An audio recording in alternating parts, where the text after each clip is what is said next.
In this lesson, chapter 7.6, we'll be taking a closer look at the vertebral column, and by the end of this lesson, you'll be able to locate the bones that compose the vertebral column and identify their major features. The vertebral column extends from the skull to the pelvis and forms the vertical axis of the skeleton.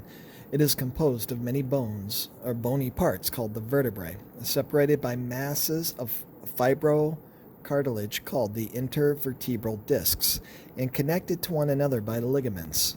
The vertebral column supports the head and the trunk of the body, yet is flexible enough to permit movements such as bending forward, backward, or side to side, and turning or rotating on the central axis.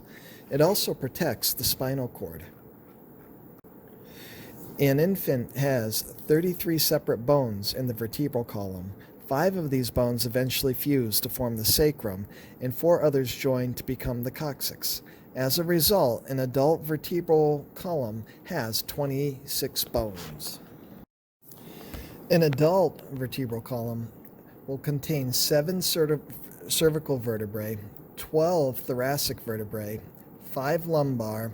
There's 1 sacrum, but that sacrum came from 5 bones that fused together, and 1 coccyx, but that coccyx came from 4 bones that fused together.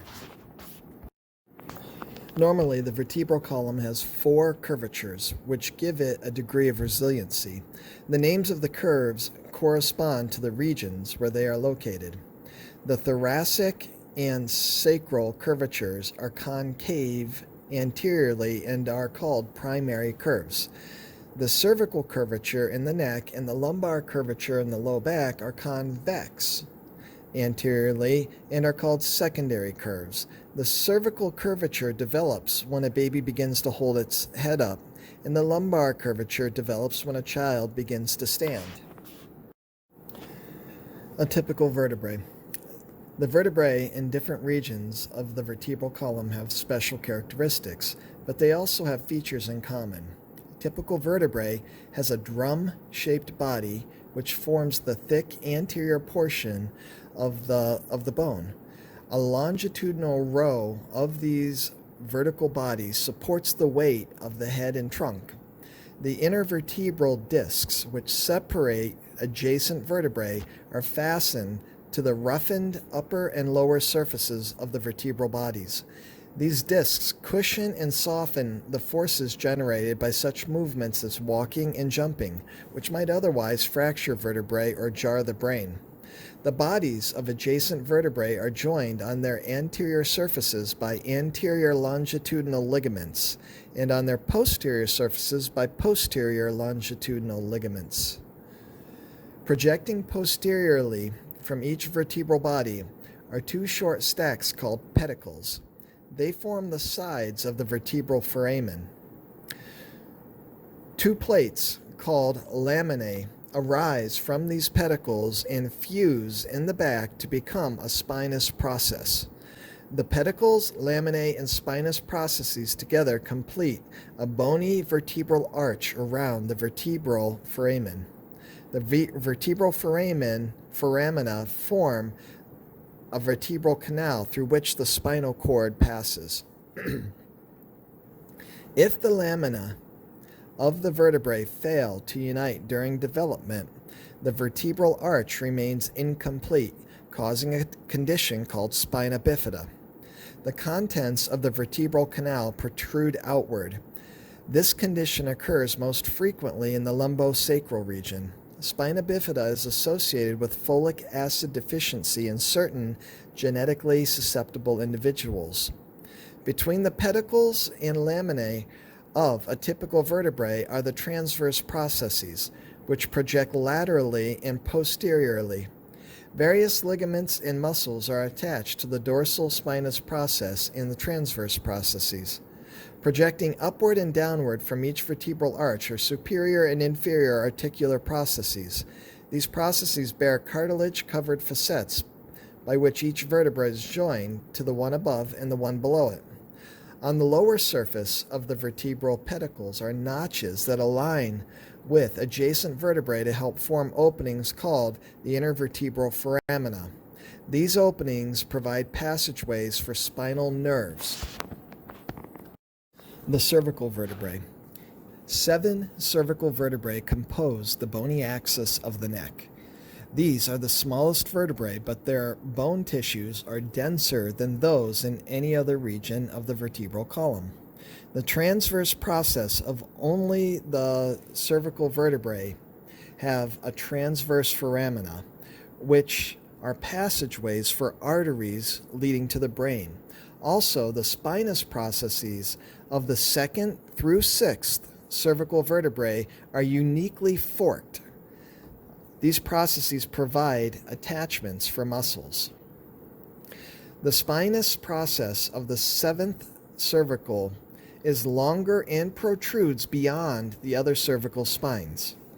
It is called the vertebra prominens, and because it can be felt through the skin, it is a useful landmark for locating other vertebral parts.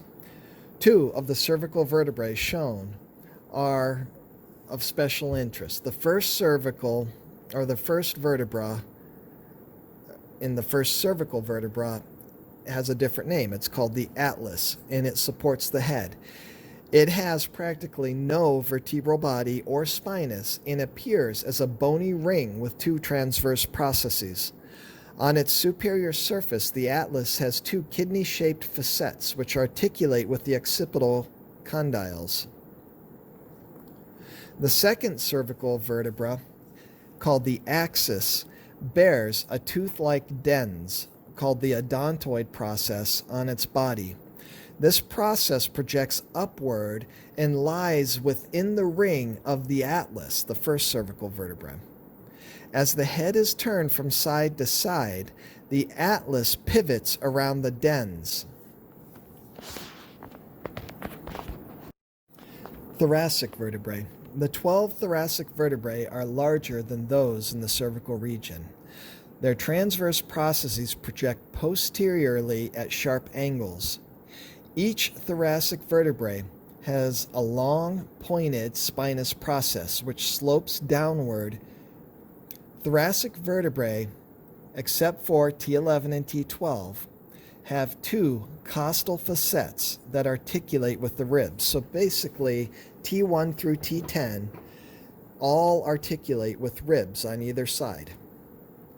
One costal facet articulates with the rib tubercle, and the second costal facet articulates with the rib head. Beginning with the 3rd thoracic vertebra and moving inferiorly, the bodies of these bones increase in size. This adapts them to bear increasing loads of body weight. The lumbar vertebrae. The 5 lumbar vertebrae in the small of the back support more weight than the superior vertebrae and have larger and stronger bodies. Compared to other types of vertebrae, the thinner transverse processes of these lumbar vertebrae project laterally, whereas their short, thick spinous processes are nearly horizontal, where they project posteriorly.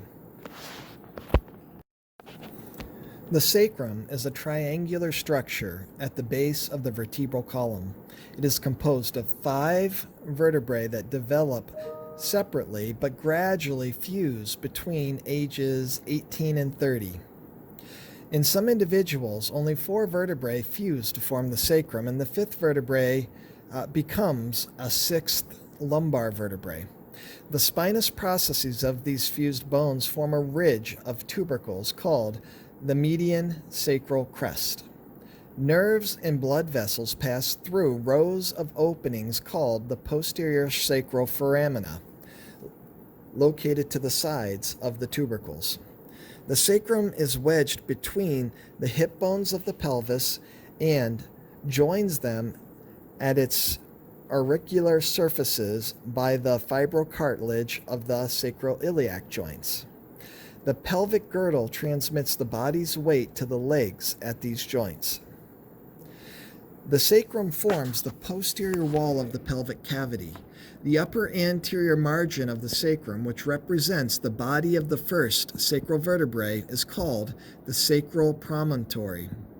A physician performing a vaginal exam can feel this projection and use it as a guide in determining the size of the pelvis. This measurement is helpful in estimating how easily an infant may be able to pass through a woman's pelvic cavity. The vertebral foramina of the sacral vertebrae form the sacral canal, which continues through the sacrum to an opening of variable size at the tip called the sacral hiatus. This foramen exists because the laminae of the last sacral vertebrae are not fused. On the ventral surface of the sacrum, 4 pairs of anterior sacral foramina provide passageways for nerves and blood vessels. The coccyx or tailbone is the lowest part of the vertebral column and is typically composed of 4 vertebrae that fuse between the ages of 25 and 30. Variations in individuals include 3 to 5 coccygeal vertebrae, with typically the last 3 fused. In the elderly, the coccyx may fuse to the sacrum. Ligaments attach the coccyx to the margins of the sacral hiatus. Sitting presses on the coccyx, and it moves forward, acting like a shock absorber. Sitting down with great force, as when slipping and falling on the ice, can fracture or dislocate the coccyx. The coccyx is also an attachment for the muscles of the pelvic floor.